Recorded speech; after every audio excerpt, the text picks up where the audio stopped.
Yeah, so thanks for coming along to my talk, Securing Values, the Ethics of Cybersecurity. I will start with the obligatory who am I that we do in every single talk. I'm Michael Whitehead, also says it down there. Hi everybody. I am a cybersecurity engineer at University of Leeds. I've been there for maybe about a year now. Previous roles I have done many other things. I've worn many hats. I have worked as a security analyst, as threat analyst, doing vulnerability management, bits of incident response, little bits of intelligence. Prior to my security career, worked as a sysadmin, did a lot of networking stuff, won't bore you with that. Physical security systems, so things like your intruder alarms, CCTV, fire suppression, things like that. Generally cybersecurity generalist, just do lots of things. And I'm a dad. I think I put that in because I thought it's actually quite important to how my career has progressed in security. My focus has shifted quite a bit since I became a dad. My ethics have changed. And how I perceive things in life. You can find me with this lovely QR code, which is not malicious. Give it a scan, find me on Blue Sky, you can find me on LinkedIn as well. So, I'll give you a quick overview of what we're going to be talking about today. So, ethics in investigations, and our good friend who is full of ethics, the wonderful TV star. Debate, and whether we should or shouldn't be doing phishing simulations and phishing exercises. The fact that we aren't gods, although some people like to think they are, we're not. Just because you can do something doesn't mean you should do it. The problems of confirmation bias that we have in our industry. And if we've got any time Q&A, I know we're just before lunch, so I don't want to be pissing off some hungry people. So, ethics, this one I'm probably going to sit in for quite a while. I'll give an example. So, this is something that can come up. So, we've had a complaint raised, member of staff being inappropriate to colleagues and external parties. Can you investigate? Yes, we can. Question is, should you? How far should you go? How far should you dig? You've been told there's something there. Are you then going to start trying to find something that maybe isn't there? There's legalities involved here. Do you have buy-in from HR, buy-in from legal? Do you have a defined scope? Do you have search criteria that you've been told that you must use? Have been told that you can deviate from this? If you don't have this documented very early on in the process, you're going to have real problems, not just with the investigation itself, but potentially coming back on you. I have seen people having lawsuits against them due to overreach of their investigations that they've done. Give another example, so roughly the same. HR have suspicions that this member of staff isn't working when they say they're working from home. Can you investigate? Again, yes. Has it been defined that the security tooling that you have in your organisation can be used for that? Do you have policies and within people's employment contracts to say you are allowed to monitor their activities and use all available signals to find that out? How far do you go? Have you been asked just to find if they're logging on? Have you been asked to check what documents they've been in, how long they've been in a document, what they've changed? That starts to move from a fairly innocuous investigation into whether someone is actually doing their job, and it starts to kind of become a bit of a witch hunt. And again, there's always the chance that you're going to find something that will fit the narrative that you have been asked to look at. If you've not been given a scope, you've kind of got free rein to make an assumption on what someone has and hasn't done. An example that I haven't put up here, and one that I do have knowledge on, where an investigation has taken place into someone for something along these lines. Investigation did happen, lots of evidence was uncovered, and eventually it was taken to the employee and they took their own lives because they thought that was their career over. They were early career, they didn't know where else to go, and then they took that way out. So we've got a responsibility not just for doing our investigations, we've got a responsibility for protecting ourselves to make sure that from a legal standpoint we're doing the right thing and we're doing things that we can, but also to make sure that we're actually protecting the people who are being investigated. There is a human cost to this, whether we like it or not.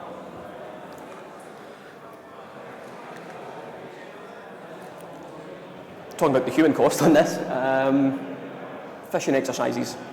A few people in here I have had discussions with at length on fishing exercises and whether they're right or wrong to do. It depends. Take a drink to that. Depends on your aim, I suppose. Are you trying to catch your staff out and say, "Ha, we got you"? Go on this really mundane hour-long point-and-click exercise to really give you no further benefit. You just hate HR and hate security after that fact. Or are you looking to use this for improving understanding of your staff?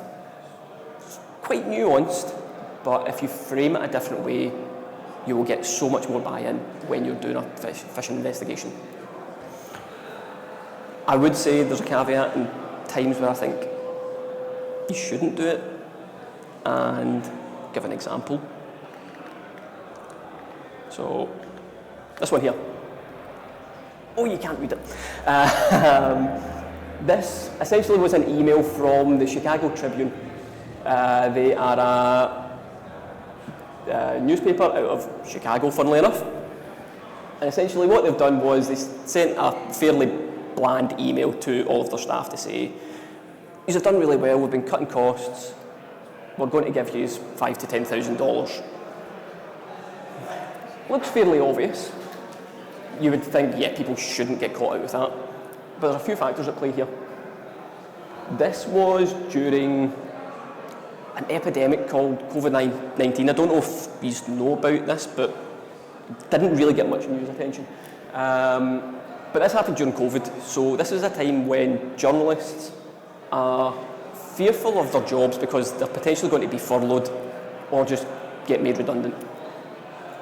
A bit of money is really going to be important for them in their home life. Yes, you can say a threat actor's not going to have those morals, not going to have those ethics, but we have to. We have to have a draw a line somewhere. Got another example. This was GoDaddy. It's actually quite a swish looking email. They've used their branding, the fonts and things that GoDaddy normally use. But again, it's the same sort of thing. It was offering financial incentives because they couldn't make their Christmas gathering, again, because of COVID. Money's a difficult thing to try and dangle in front of people and expect there not to be backlash,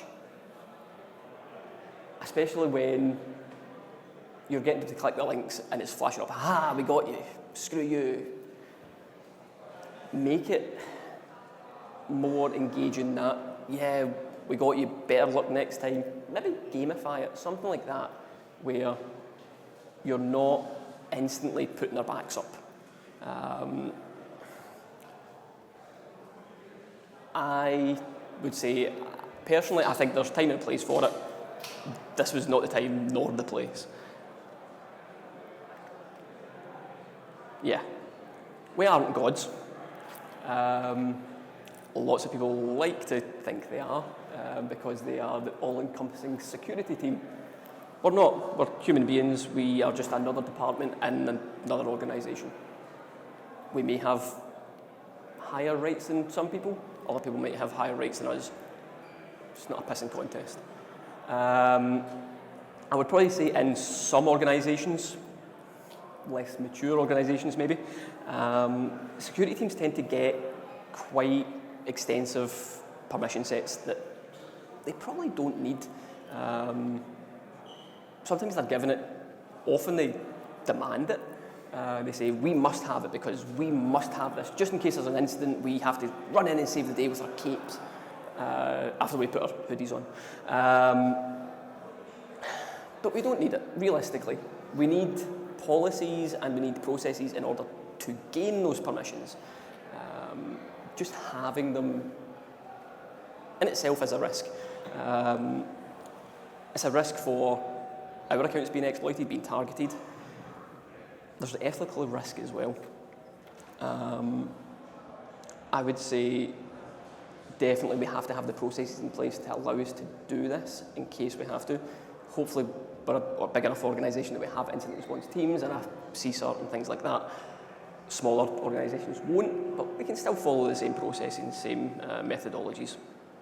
But there's a really big ethical thing here with regards to, because you have the permissions,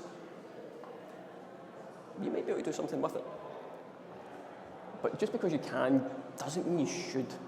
And again, I've definitely seen this, and it pains me to say that I've seen it in organisations that I have been in.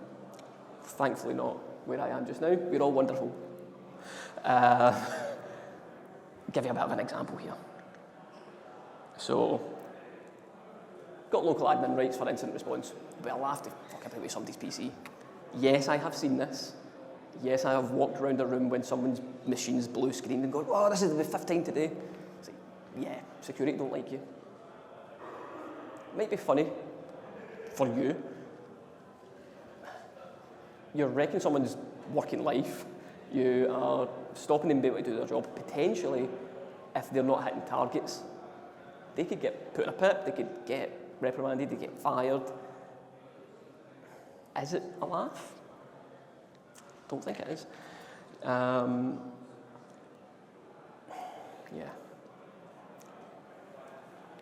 Another example, and this one actually goes back to an org I worked at many, many years ago, so it's not even recent history, but yeah, someone accessing porn. People do it. Woohoo. But yeah, you don't need to go and find out who it was and go spread that around this office. Most of you are from Glasgow, you've probably seen Still Game. You're not Isa, you don't need the gossip. If you're not working the ticket, don't access it, don't look at the information. You have no need for it. But we do tend to have that permission. We do, even if it's not things like local administrator or global admin and cloud or things like that. By the very nature of our security tooling, we do have access to more information than generally is needed in our regular working day life unless we're doing an investigation. We have access to lots of signals from firewall logs, we have EDR and web proxy logs, things like that. So we get to see a lot more. Just because we can see it, don't go looking for it. It's one thing that really pisses me off. If you're doing an investigation as well, maybe you are investigating the porn. Don't go and have a look to see what kind of freaky shit they're into. Just stick to the facts. It's porn. These are the websites. Doesn't really need to go further than that unless you just are wanting a bit of gossip.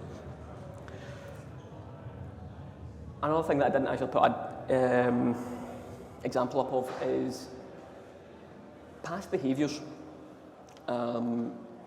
Something like this, accessing porn. if that happened in January, you're not really within your rights to then go in February, March, April, say, oh, just want to have a little look, see if they're looking at anything else that's freaky. The investigation stops at the end of the investigation. Once that's closed, forget about it. Now, past behaviours can be a signal of future intent. So there are situations where you may want to do that. Chances are no. Because when you do that, in comes confirmation bias. Yeah.